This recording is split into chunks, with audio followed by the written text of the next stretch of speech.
বাউল শিল্পী আবুল সরকার ইসলাম ধর্ম এবং আল্লাহকে নিয়ে জঘন্যতম কটূক্তি করেছে। সে বলেছে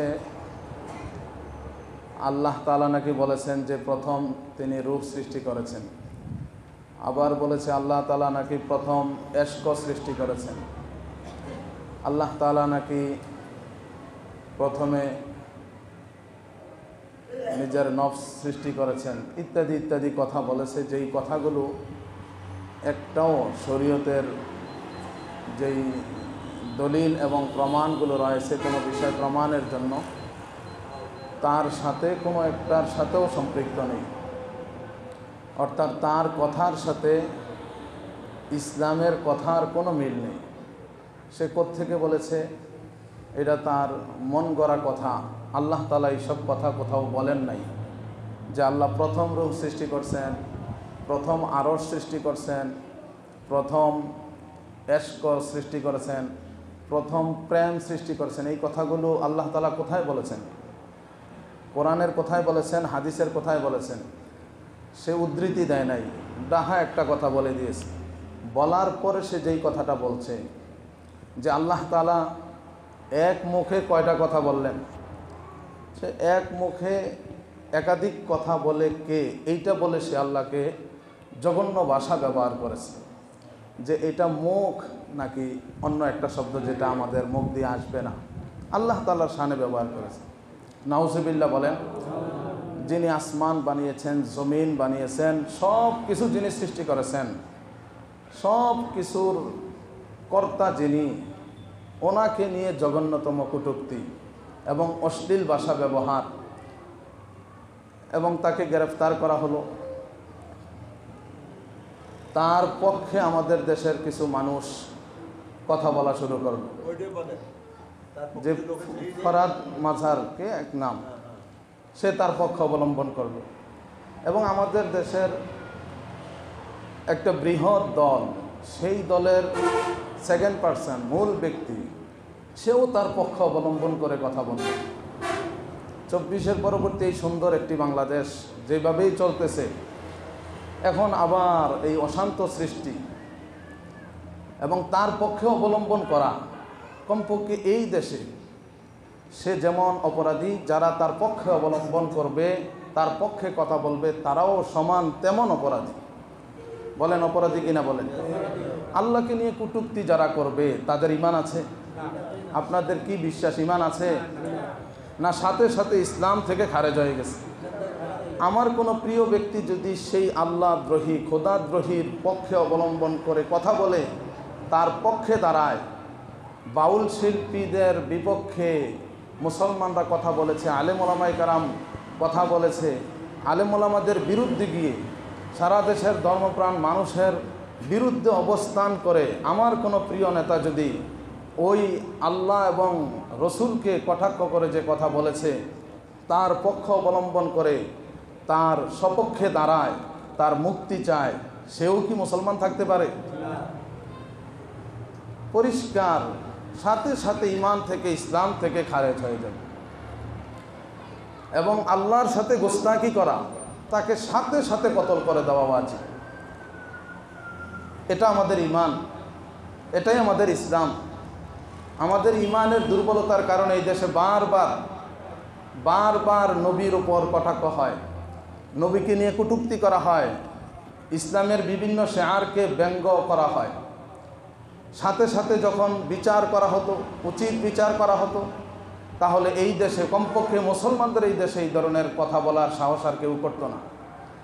আমরা ঈমানের তাকিদে, ঈমানের জায়গা থেকে, আজকের এই মিম্বার থেকে সমস্ত ধর্মপ্রাণ মুসলমানদের এবং মুসল্লিদের পক্ষ থেকে আমরা আবুল সরকার তার ফাঁসি দাবি করতেছি এবং দ্রুত এই বিচার কার্যকর করার দৃষ্টান্তমূলক শাস্তি যেন আমরা সবাই দেখতে পারি, সরকারের কাছে সেই উদাত্ত আহ্বান জানাচ্ছি, যেন ভবিষ্যতে কেউ আর এই ধরনের কোনো কিছু করতে পারে না পারে।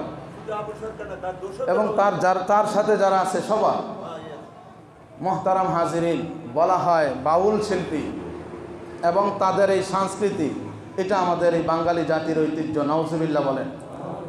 এই বাঙালি জাতি বলেন, বাংলাদেশ বলেন, সারা দুনিয়া বলেন, কে বানিয়েছেন? খলাকাস সামাওয়াতি ওয়াল আরদ, আসমানের সৃষ্টিকর্তাকে, জমিনের সৃষ্টিকর্তাকে আল্লাহ তাআলা। তো এই দেশে আল্লাহ তাআলার আইন চলবে, আল্লাহর হুকুমত চলবে, আল্লাহর পছন্দ মতো এই দেশ পরিচালনা হবে। এটাই তো এই দেশের ঐতিহ্য। কোন আবার ফাউল, কোন বাউল, কোন শিল্পী, কোন নাস্তিক, তার সংস্কৃতি এই দেশে হয় কি করে? এটা কিভাবে তাদের সংস্কৃতি হয়? এই দেশের 90% মানুষ মুসলমান, তাহলে মুসলমানদের সংস্কৃতিই তো এই দেশের সংস্কৃতি, কি বলেন? তাহলে বাউলদের সংস্কৃতি, তাদের সংস্কৃতি এই দেশের সংস্কৃতি, এটা কোথায় থেকে পেল?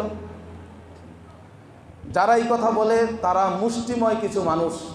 আমরা মুসলমানরা সভ্য, শান্ত এবং সুশৃঙ্খল, যার কারণে তারা কথা বলে পার পেয়ে যায়।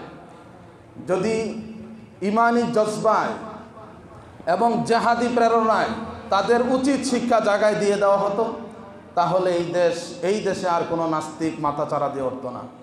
এই কাজটা সামনের দিনে সমস্ত মুমিন মুসলমানদেরকে করতে হবে। কারো দিকে তাকিয়ে থাকার সময় নাই। আমার ইমান আগে আমাকে বাঁচাতে হবে।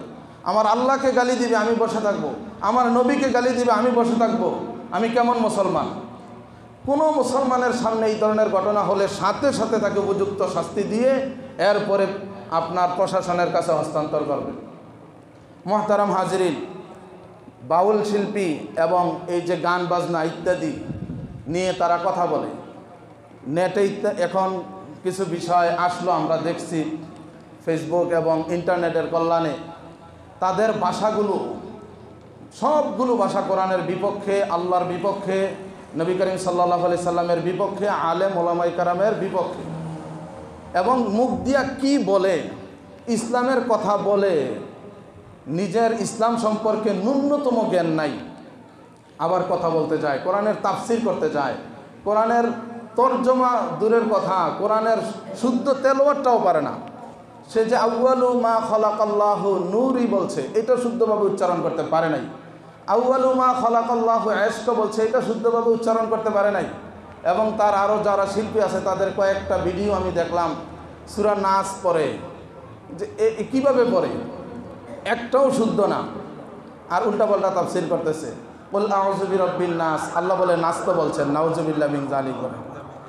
নাস অর্থ মানুষ, এখানে অন্য কথা বলা হয়েছে, বলা হচ্ছে যে আল্লাহ নাচতে বলছে, বারবার নাচতে বলছে।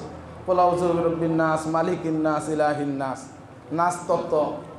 তো এই জন্য আমরা আজকে ইসলামে গান বাজনার হুকুম কি এবং এই ব্যাপারে আমরা সংক্ষিপ্ত সময়ে দু চারটি কথা শুনব। ইসলামী শরীয়তের দৃষ্টিতে গান বাজনা করা, গান গাওয়া, গান শোনা কবিরা গুনাহ। বলেন কি? কবিরা গুনাহ এবং হারাম। আমার ছেলে শোনে তাই জায়েজ হয়ে যাবে? একজন ভালো শিল্পী গান গাইতে পারে, তার কণ্ঠটা ভালো, আমার কাছে ভালো লাগে, এই জন্য গান জায়েজ হয়ে যাবে, বৈধ হয়ে যাবে? না, গান শোনা, গান গাওয়া, বলেন কি? হারাম। গান বাজনার যে কোনো সরঞ্জামাদি বিক্রয় করা, যে কোনো সরঞ্জামাদি, গান গাইতে যা লাগে, হ্যাঁ, গানের অনুষ্ঠানে যা লাগে, সেখান গান সম্পর্কিত সংশ্লিষ্ট যাবতীয় কর্মকাণ্ডে যে যেই দিক থেকেই সম্পর্কিত হবে সে হারামের গুনায় লিপ্ত হবে এবং এটা কবিরা গুনাহ। যে কোনো নাম দিয়ে করুক, যে এটা নবী তত্ত্বের গান, এটা মুর্শিদি গান, এটা জারি গান, এটা কাওয়ালি গান, এটা ভাওয়ালি গান, এটা পল্লী গীতি, অথবা যে কোনো নাম দিয়ে যে কোনো ধরনের গান হোক, বাজনা সহকারে এইভাবে করে এগুলো করা, এগুলো বিলকুল হারাম। আমাদেরকে এই মাসলা পরিষ্কার আমাদের মাথায় নিয়ে নিতে হবে, আমাদেরকে জানা থাকতে হবে। অতটুকু জায়েজ যেটার মধ্যে বাজনা নাই এবং যেটা হারাম কাজে উৎসাহিত করে না, এবং যেই শব্দগুলো আল্লাহর হামদ অর্থাৎ হামদে বারি তাআলা, যেমন মাহফিলে, ইসলামিক অনুষ্ঠানগুলোতে আমাদের এই গজল যেগুলো গাওয়া হয়, হামদে বারি তাআলা, নাআতে রসুল সাল্লাল্লাহু আলাইহি সাল্লাম, অথবা দেশাত্মবোধক, অথবা মানবতার কল্যাণে, অথবা মানিয়া, হ্যাঁ, ইসলাম নিয়ে যেই গজলগুলো গাওয়া হয়, তবে শর্ত হলো বাজনা টাজনা থাকতে পারবে না, আল্লাহ এবং রসুলের বিরুদ্ধে কোনো কথা থাকতে পারবে না, শরীয়তের খেলাফ কোনো শব্দ থাকতে পারবে না।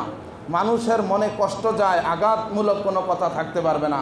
কেবল এমন ধরনের যেটাকে গজল বলা হয়, যেটা গান না, এগুলো জায়েজ। মোহতারাম হাজিরিন, পবিত্র কোরআনের 31 নম্বর সূরা লুকমানের 6 নম্বর আয়াত মনে রাখবেন। সূরা লুকমানের 6 নম্বর আয়াত আল্লাহ তাআলা বলেন, ওয়ামিনান নাসি মাইয়াশতারি লাহওয়াল হাদিস। এক শ্রেণীর মানুষ আছে যারা মানুষকে লিউদিল্লা আন সাবিলিল্লাহ, আল্লাহর রাস্তা থেকে পথভ্রষ্ট করার জন্য লাহওয়াল হাদিস ক্রয় করে, অনর্থক কথাবার্তা এগুলো তারা ক্রয় করে। ওয়ায়াত্তাখিদাহা হুজুয়া, এবং তারা বাদ্যযন্ত্র সংগ্রহ করে এবং এগুলো তারা এগুলো নিয়ে ঠাট্টা বিদ্রুপ করে। আল্লাহ তাআলা বলেন, উলাইকা লাহুম আযাবুম মুহিন, তাদের জন্য রয়েছে অবমাননাকর শাস্তি, তাদের জন্য রয়েছে মুহিন, অবমাননাকর, লাঞ্ছনাকর শাস্তি। আল্লাহ তাআলা পরিষ্কার বলে দিয়েছেন। লাহওয়াল হাদিস এটা আল্লাহ তাআলা এখানে হারাম বললেন এবং এটার জন্য অবমাননাকর শাস্তির কথা বললেন।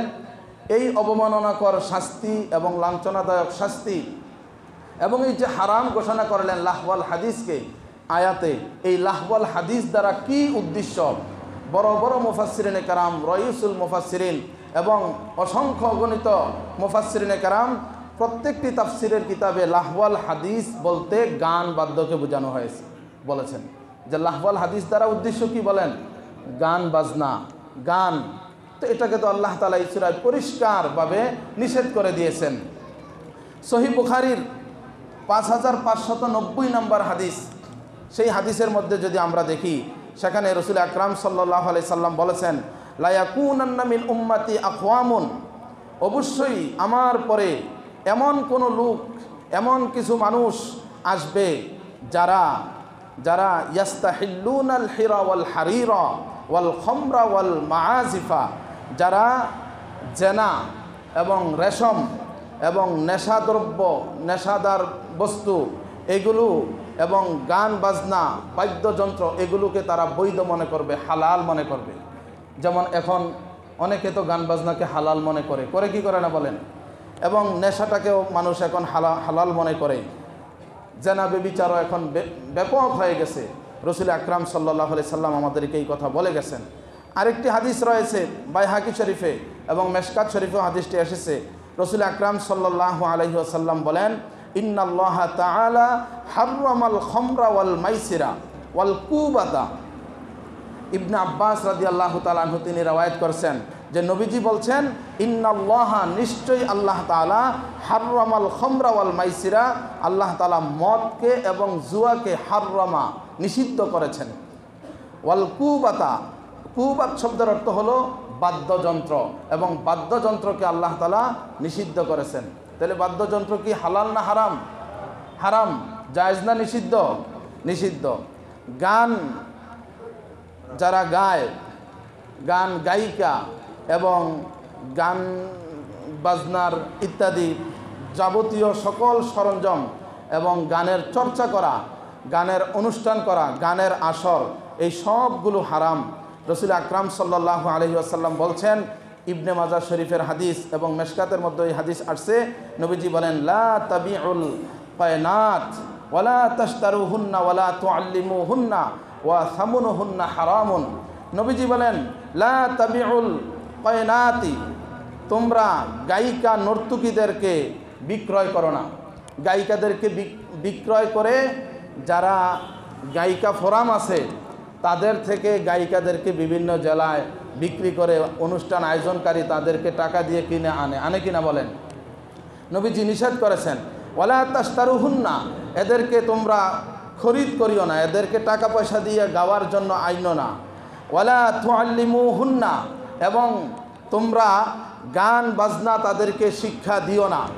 গান বাজনা শিক্ষা দেওয়াও নিষেধ করা হয়েছে।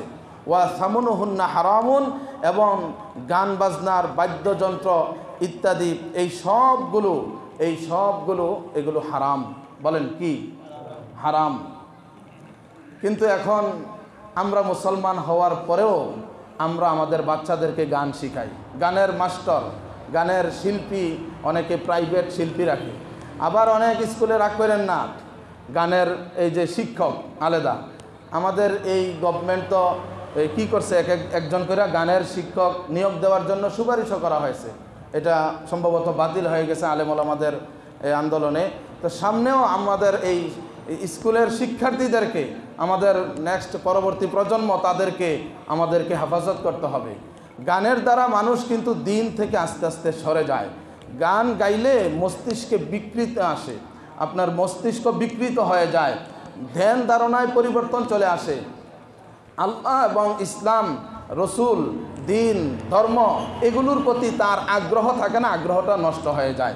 আস্তে আস্তে মানুষ কুপথে, খারাপ পথে, অশ্লীলতায় এবং জেনা ব্যভিচারের দিকে চলে যায়।